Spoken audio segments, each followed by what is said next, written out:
de leur mère. De l'autre côté à gauche se tenait aussi réunie, et c'est effectivement une image un peu exceptionnelle, toute la famille Spencer au grand complet, comme vous l'avez dit, le frère bien sûr qui a rendu cet hommage extrêmement appuyé à sa sœur, et puis également les deux sœurs de Diana. C'est un deuil qui a unifié aussi toutes les familles politiques. Il y avait là Margaret Thatcher, il y avait bien sûr Tony Blair et sa femme, qui a joué un très grand rôle pour toute l'organisation de ces funérailles, notamment pour ces derniers jours, et la sortie en public de toute la famille royale. Enfin, bien entendu, il y avait autour de Diana, dans cette abbaye immense, dans cette abbaye recueillie, tous les amis de Diana, et cela, ça n'était pas courant, cela rompait un petit peu avec l'étiquette. Il y avait Elton John, dont on a entendu la chanson, effectivement extrêmement émouvante. Il y avait Pavarotti, il y avait d'autres hommes comme Tom Cruise, et puis effectivement toutes les associations caritatives qui s'associaient au deuil.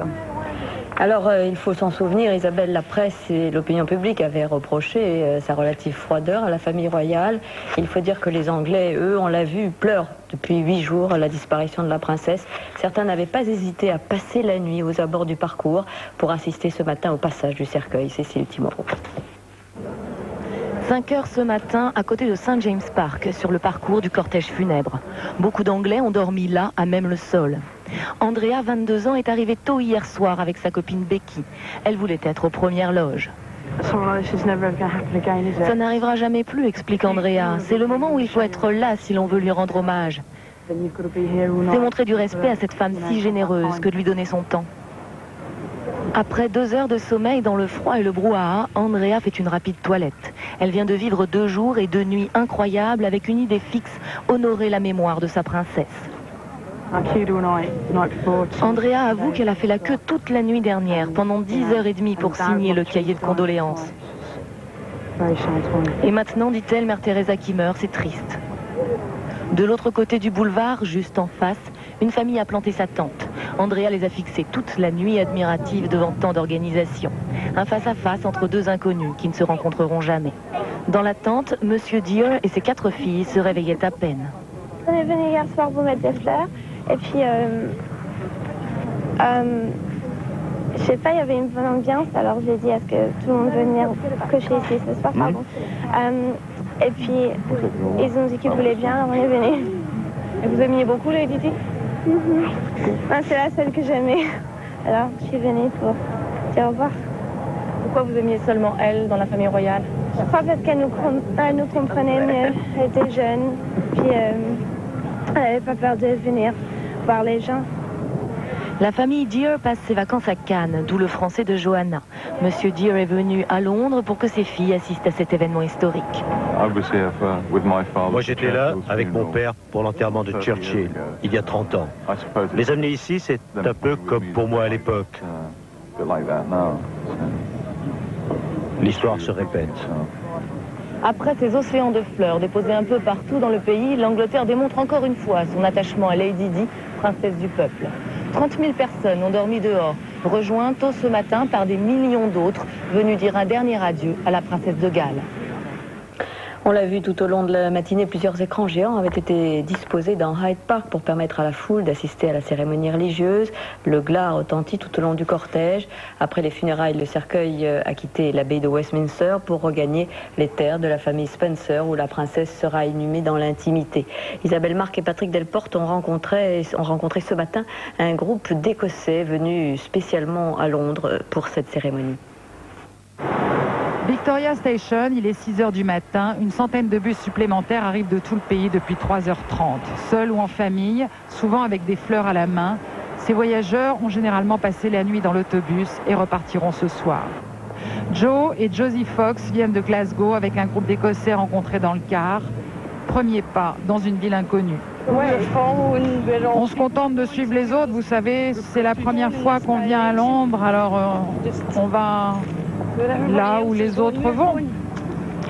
Direction Hyde Park Corner, le point de passage le plus proche. Ils font le trajet à pied, comme la plupart des spectateurs. Quelques centaines de mètres pour y arriver, déjà énormément de monde, il faut donc choisir. Si on reste ici, on pourra bien voir, mais il faut attendre des heures. Et si on se rapproche, il y aura trop de monde. On pourra juste lever les bras pour la photo. Il est 7h30. Nous sommes au milieu du parcours de la procession qui commencera à 9h. Et ils sont déjà ici, autour de Hyde Park Corner, plusieurs centaines de milliers de personnes à attendre le cortège. Car depuis Kensington Place, le palais de la princesse, jusqu'ici, la foule est tellement compacte que déjà les premiers arrivés ne bougent plus. En quelques heures, ils sont plus d'1 million sur le parcours. Les Fox finissent par se glisser au plus près des barrières de Wellington Arch, au milieu de la foule qui attend depuis plusieurs heures. Ils restent debout pour pouvoir se rapprocher au moment fatidique, particulièrement émouvant pour Josie. Pour moi, c'était une personne vraie. Elle avait juste 1 an de moins que moi. J'ai suivi son mariage, la naissance de ses enfants, ses malheurs, ses bonnes actions pour les autres. Je la sentais très proche de moi et aujourd'hui, je pense à ses enfants. Au fur et à mesure que l'attente se prolonge, la tension monte, avec elle le recueillement et l'émotion. Une émotion qui ne peut se retenir au passage du cortège solennel. À l'image des Fox, c'est un peuple entier qui pleurait ce matin à l'unisson la disparition de sa princesse. Le Royaume-Uni a donc dit un dernier adieu à Diana, Naïda Nakad, et on assistait, c'est vrai, à un élan de ferveur sans précédent dans le pays. C'est incroyable à voir d'ailleurs, parce que non seulement ils étaient très nombreux, mais ils étaient surtout très tristes et très silencieux. Et c'était ça qui était très impressionnant. C'est-à-dire, malgré leur nombre, on n'entendait pas une voix s'élever. Ils étaient profondément tristes, notamment ici, à la sortie du cortège. Le corps de Diana était à Kensington Palace.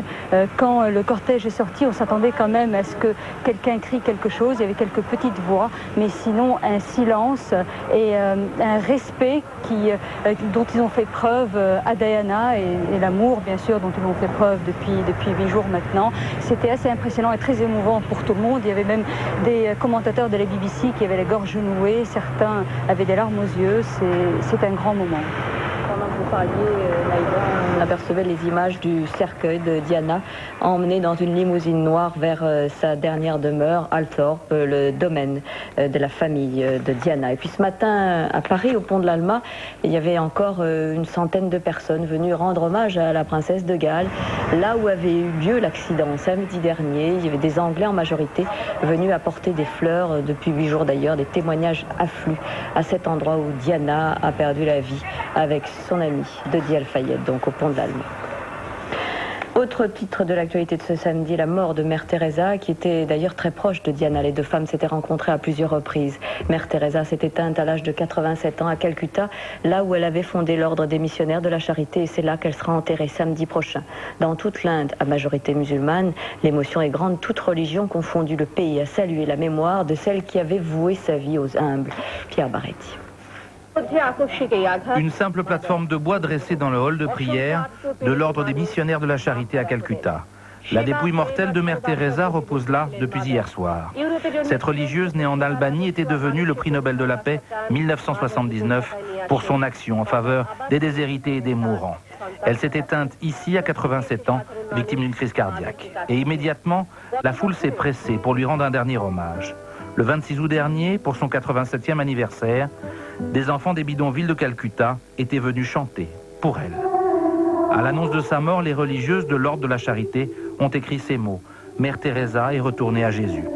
Installée en Inde depuis 1929, Mère Teresa symbolisait la charité et le dévouement envers les plus démunis.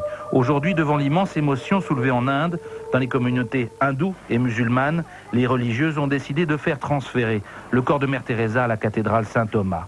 Là où chrétiens, musulmans et hindous mêlés veulent défiler en un simple et dernier hommage à celle que l'on considère ici comme une sainte. Mère Teresa sera enterrée le 13 septembre à Calcutta, près de 50 ans, jour pour jour, au moment où elle avait décidé de créer son ordre religieux consacré aux oubliés du continent indien. Mère Teresa avait reçu le prix Nobel de la paix en 1979. Née en Macédoine de parents albanais, elle avait senti très jeune que sa vocation était de partir en Inde et aider les plus pauvres. Elle leur avait consacré sa vie à la tête de l'ordre des missionnaires de la charité. Jean-Pierre Ferret. Ce n'est pas au pied d'un roi, d'un prince ou d'un puissant de ce monde que se prosternent ces Indiens. C'est au pied d'une petite bonne femme, vieille et ridée. Mère Teresa a fondé la congrégation des missionnaires de la Charité il y a 47 ans, en octobre 50. C'est un ordre religieux avant tout. Et les petites sœurs en sari blanc et bleu y vivent au rythme d'une communauté monacale. L'ordre compte aujourd'hui 4000 membres répartis dans 120 pays. Pour comprendre l'œuvre de Mère Teresa, point n'est besoin d'un long discours, il suffit de regarder. L'aide aux plus déshérités, ce n'est pas seulement leur offrir un abri ou un morceau de pain. Ici, à Kalighat, au mouroir de Calcutta, dans une annexe du temple de Kali, on recueille les pauvres des pauvres. Ils sont ramassés dans la rue ou à la porte des hôpitaux qui les rejettent. Ils ne restent pas là très longtemps. Ils ne font que passer en transit entre la vie et la mort. En fait, les petites sœurs les aident à mourir le moins mal possible. Le rayonnement de Mère Teresa, c'est une de ses jeunes disciples qui l'explique. C'est elle qui a reçu le charisme et on continue dans cette voie-là. Les personnes qui sont ici, ce sont d'abord des personnes qui sont privées d'amour. Ensuite, ce sont des personnes qui sont souvent dépourvues de leur dignité humaine en raison de leur infirmité ou de leur maladie. Ce qui fait que la première chose à apporter, c'est justement cet amour et restaurer leur dignité humaine. Les sœurs des missionnaires de la Charité pleurent et prient pour Mère Teresa. Mais elles n'ont aucune inquiétude sur la poursuite de son œuvre. Ce que Mère Teresa nous a toujours dit, si elle ne doit durer qu'un temps, elle ne durera qu'un temps.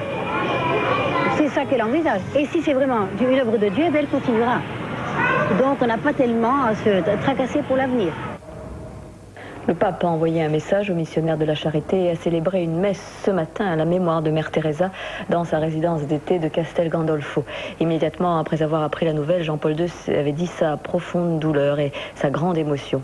Isabelle Thor. Depuis hier soir, le monde entier rend hommage à cette petite sœur de la Charité. C'est avec une profonde douleur, dit-on au Vatican, que Jean-Paul II a appris dans sa résidence d'été sa disparition. Ce matin, lors d'une messe célébrée en sa mémoire, le souverain pontife s'est adressé à toute la famille des missionnaires de la Charité, saluant, je cite, l'absolu respect de Mère Teresa pour chaque vie humaine. Les mains vides, mais le cœur plein d'amour, et c'est de cela que Mère Teresa a témoigné tout au long de sa vie. On a du mal à imaginer comment cette petite bonne femme a été capable, comme elle l'a fait tout au long de sa vie, de déplacer les montagnes pour aller vers les plus pauvres, les plus délaissés, ceux qui n'intéressent personne. Mère Teresa a toujours voulu offrir son œuvre au cœur immaculé de Marie.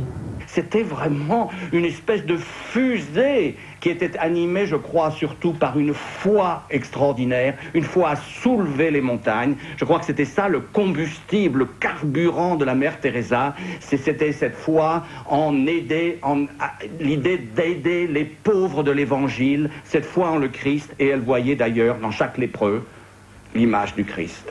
En ce moment, en Mauritanie, Jacques Chirac, comme d'autres chefs d'État, a tenu très vite à manifester son émotion.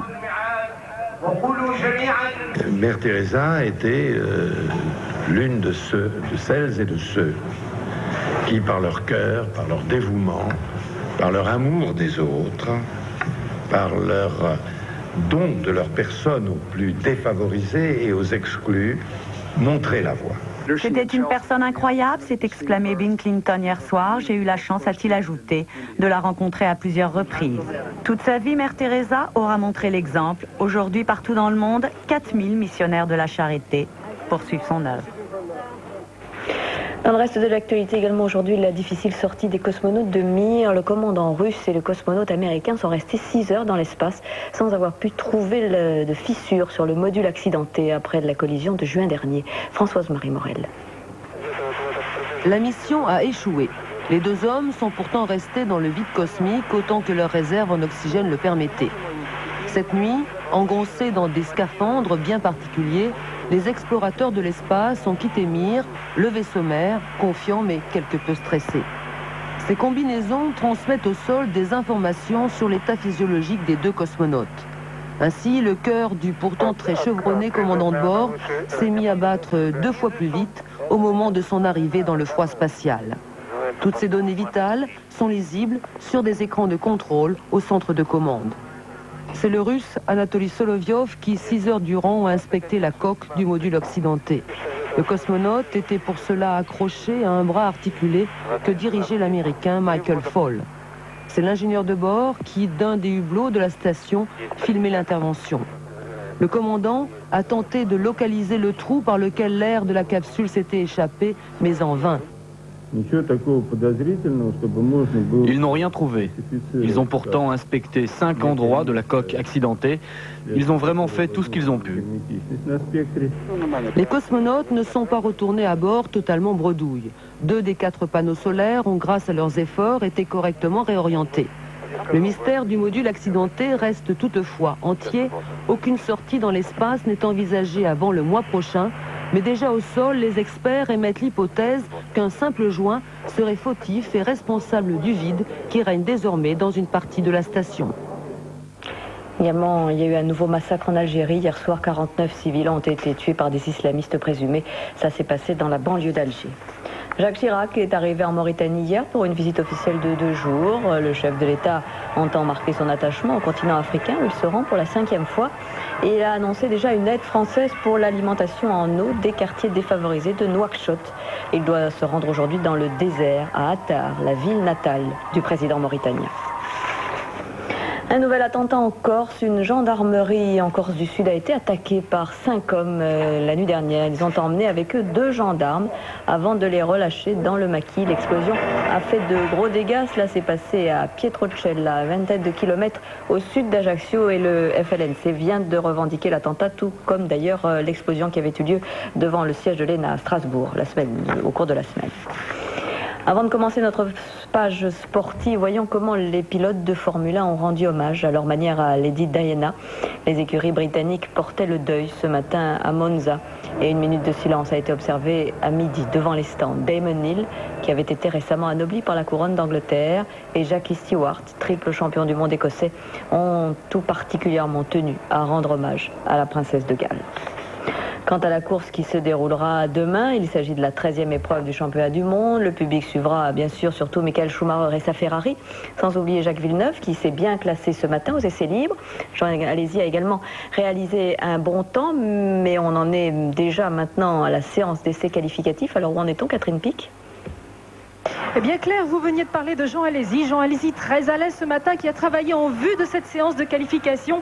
Jean Alesi très satisfait de sa Benetton Renault et qui aime ce circuit de Monza où il a obtenu en 1994 la pole position. Eh bien Jean Alesi est pour l'instant en pole position. Il est largement descendu en dessous des 1,24 et ce qui lui permet donc d'obtenir cette pole position.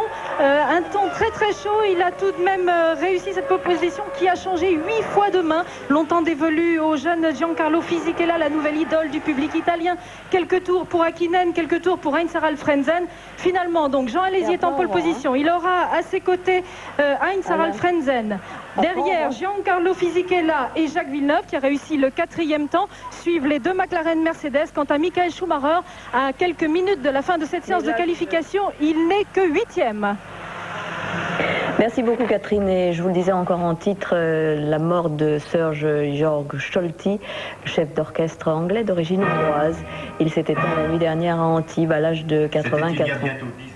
Il avait notamment dirigé l'Opéra Royal de Londres et l'Orchestre Symphonique de Chicago. Il était l'un des derniers à avoir entretenu un lien vivant avec les musiciens comme Bartók ou Strauss. Il travaillait encore et il aurait dû diriger à la fin de la semaine le Requiem de Verdi à Londres. Voilà, c'est ainsi que s'achève notre édition. Avant de nous séparer, je vous propose de regarder à nouveau quelques images de la cérémonie de ce matin à la mémoire de la princesse Diana et le départ du cercueil pour le domaine privé de la famille Spencer, là où sera enterrée tout à l'heure la princesse Diana dans l'intimité. Également, nous reverrons dans un instant quelques images de la cérémonie à Westminster, dont les temps forts ont été la chanson d'Elton John et bien sûr le discours aussi du frère de Diana. Voilà, c'est la fin de cette édition à 20h. Merci, très bon après-midi, à tout à l'heure.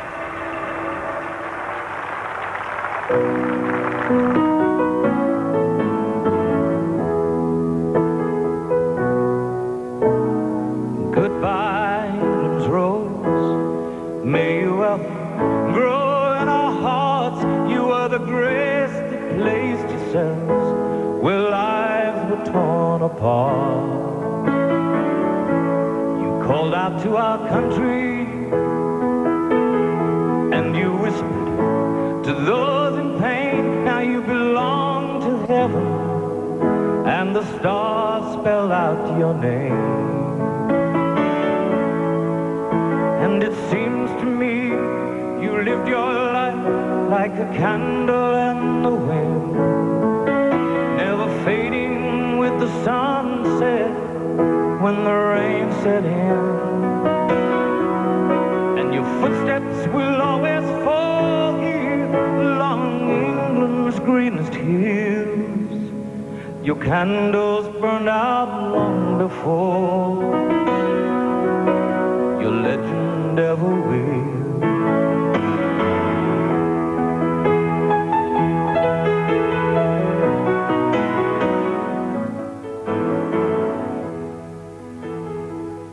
Cet après-midi, c'est bricolage. Non, non, non, pas avec votre mari, avec MacGyver. Ouf, on est rassurés. Il n'y aura pas de gros bobos tout de suite.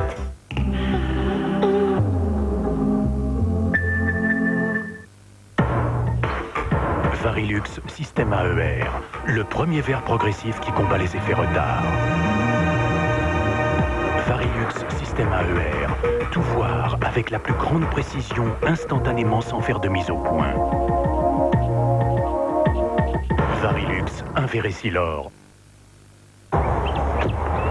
Bienvenue au relais des peupliers, choisissez votre carburant. Dites-moi, cette belle voiture, ce serait pas une Ford Turbo Diesel? Et malin comme vous êtes, vous l'avez eu au prix de l'essence, non? Bah oui, chez Ford, tous les diesels et les turbo diesels sont au prix de l'essence. Oui. Mais on peut aussi parler d'autre chose si vous voulez. Oui, oui. Au revoir, madame. Mademoiselle. Avec le capital rentrée Ford, le diesel est au prix de l'essence sur toute la gamme. Économisez jusqu'à 22 000 francs. Encore une idée qui nous rapproche. Aujourd'hui, moi, Marie-Amélie, j'ai décidé d'explorer le vaste monde. C'est parti. Contrée très agréable.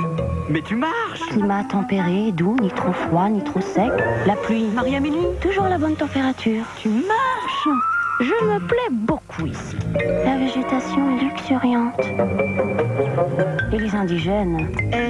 Moi aussi, j'ai marché, hein. Très sociable. On a même l'air climatisé en pleine chaleur. La cuisine locale est bonne. Chaude comme je l'aime. Le paradis. Je vais rester ici, moi. C'était Marie-Amélie qui marche, en direct de chez moi. Je rends l'antenne. Avec le nouveau confort électrique, une nouvelle ère de confort est en marche. EDF, nous vous devons plus que la lumière. L'adaptation au verre Varilux Système AER est exceptionnellement rapide. La carte de vue remise par votre opticien vous le garantit. Varilux, un Vérésilor. Moins 25% sur les plaquettes de frein chez Midas, ça m'intéresse. Et en plus, avec tous mes rendez-vous au bureau, à l'école, chez le pédiatre, c'est bien qu'ici tout soit sans rendez-vous. C'est sans souci. C'est Midas.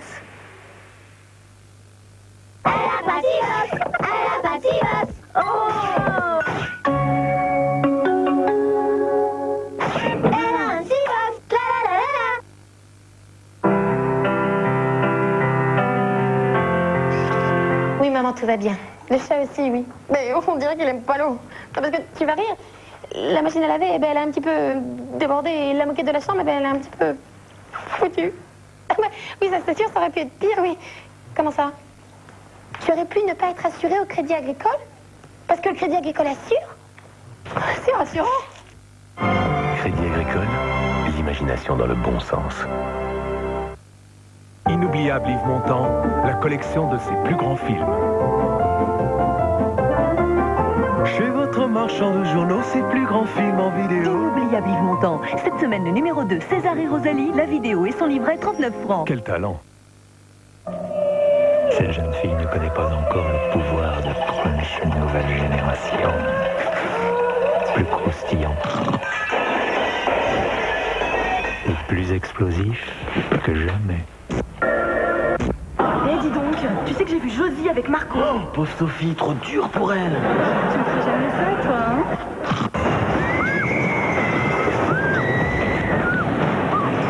Crunch nouvelle génération croustille à tout casser. Fonctionne aussi avec Top Crunch. Aujourd'hui, pour vous aider à affronter la journée, Il y a un geste à faire le matin. Un geste santé. C'est Actimel de Danone. OL Casei. Le geste qui aide votre corps à être plus fort. Actimel de Danone. Le nouveau geste santé du matin. Danone.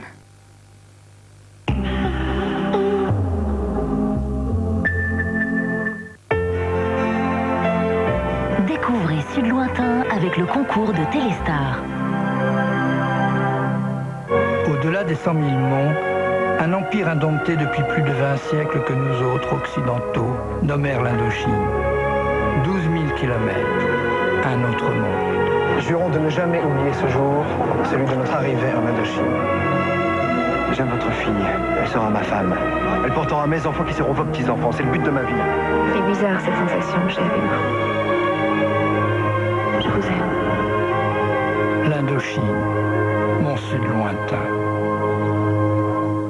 Public, c'est votre nouveau rendez-vous politique du dimanche avec un invité principal, des acteurs privilégiés de l'actualité, des témoins. Nous reviendrons sur les événements de la semaine. Ni guerre, ni foire d'emploi, ni vitrine, c'est un moment citoyen pour confronter les décisions des politiques avec les conséquences qu'elles ont sur notre vie quotidienne. Notre vie quotidienne, justement. Ma première invitée sera Dominique Voynet, ministre de l'Environnement, pour évoquer son été pourri, les plages interdites, les villes asphyxiées, la Hague, Superphénix, la pollution partout. Et puis, pour tenter de répondre à cette simple question, à quoi ça sert donc une ministre de l'Environnement? Public, c'est en direct le dimanche à 19h, c'est la nouvelle émission politique de TF1.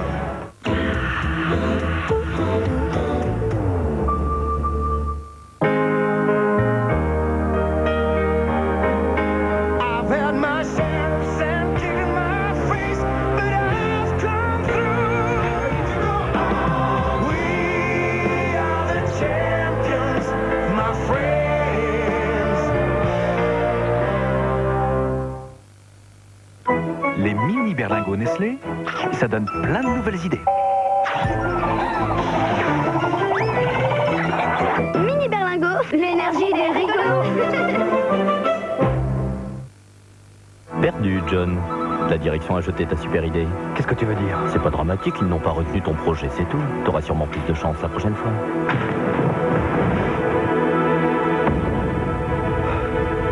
Grâce à sa suspension à torsion progressive, la Rover série 200 est la voiture idéale quand on a un besoin furieux de se détendre.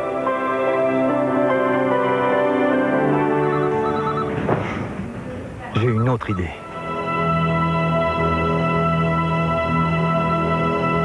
Rover série 200 Swing, à partir de 79 000 francs.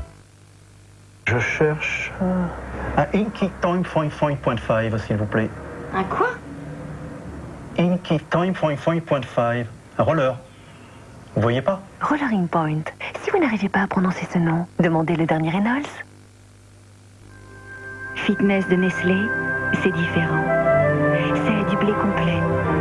Vitamines et minéraux pour la forme. Mais aussi minceur, légèreté. Du blé complet, bon sur toute la ligne. Fitness de Nestlé, la ligne qui vous va le mieux. Maintenant, avec Langue par CD-ROM, vous pouvez apprendre les langues d'une autre manière, de façon interactive et en corrigeant votre prononciation. Langue par CD-ROM, le premier numéro pour 29 francs seulement chez votre marchand de journaux. Non. Vos reproches me laissent de marbre. Bon, ne me dites pas qu'il faut être raisonnable quand on prend un crédit sur 15 ans. Oui, j'en ai pris pour 15 ans. Je suis supposé rembourser chaque mensualité. Oui. Ben, ce mois-ci, je ne veux pas payer. Ben alors menacez-moi. Montrez-moi votre pouvoir, monsieur le banquier. Et la souplesse. Ah, ça vous échappe, ça, hein? La souplesse. Chérie, au Crédit Lyonnais, vous pourrez décaler plusieurs mensualités sur la plupart des nouveaux crédits dès octobre. Crédit Lyonnais, votre banque vous doit des comptes. Communiquer est un des besoins primaires de l'homme. C'est grâce à des outils élaborés que nous nous rapprochons, même quand un monde nous sépare. Chez Siemens, nous créons le rapprochement, et ceci depuis déjà 150 ans. L'évolution de la communication se retrouve dans chacun de nos produits. Siemens, la communication sans limite. Siemens S6, une grande qualité sonore dans un portable extra plat. Siemens. Tu nous étonneras toujours. Ma mère, il serait temps de changer de voiture. Notre pot d'échappement fume comme un sapeur. L'éternité n'est pas de ce monde. Et si vous passiez chez Feu Vert? Pour la rentrée, Feu Vert vous offre un chèque allocation rentrée de 200 francs pour l'entretien de votre voiture. Vous avez entendu ce qu'ils viennent nous dire? Roulez en paix. Feu Vert, longue vie à votre auto.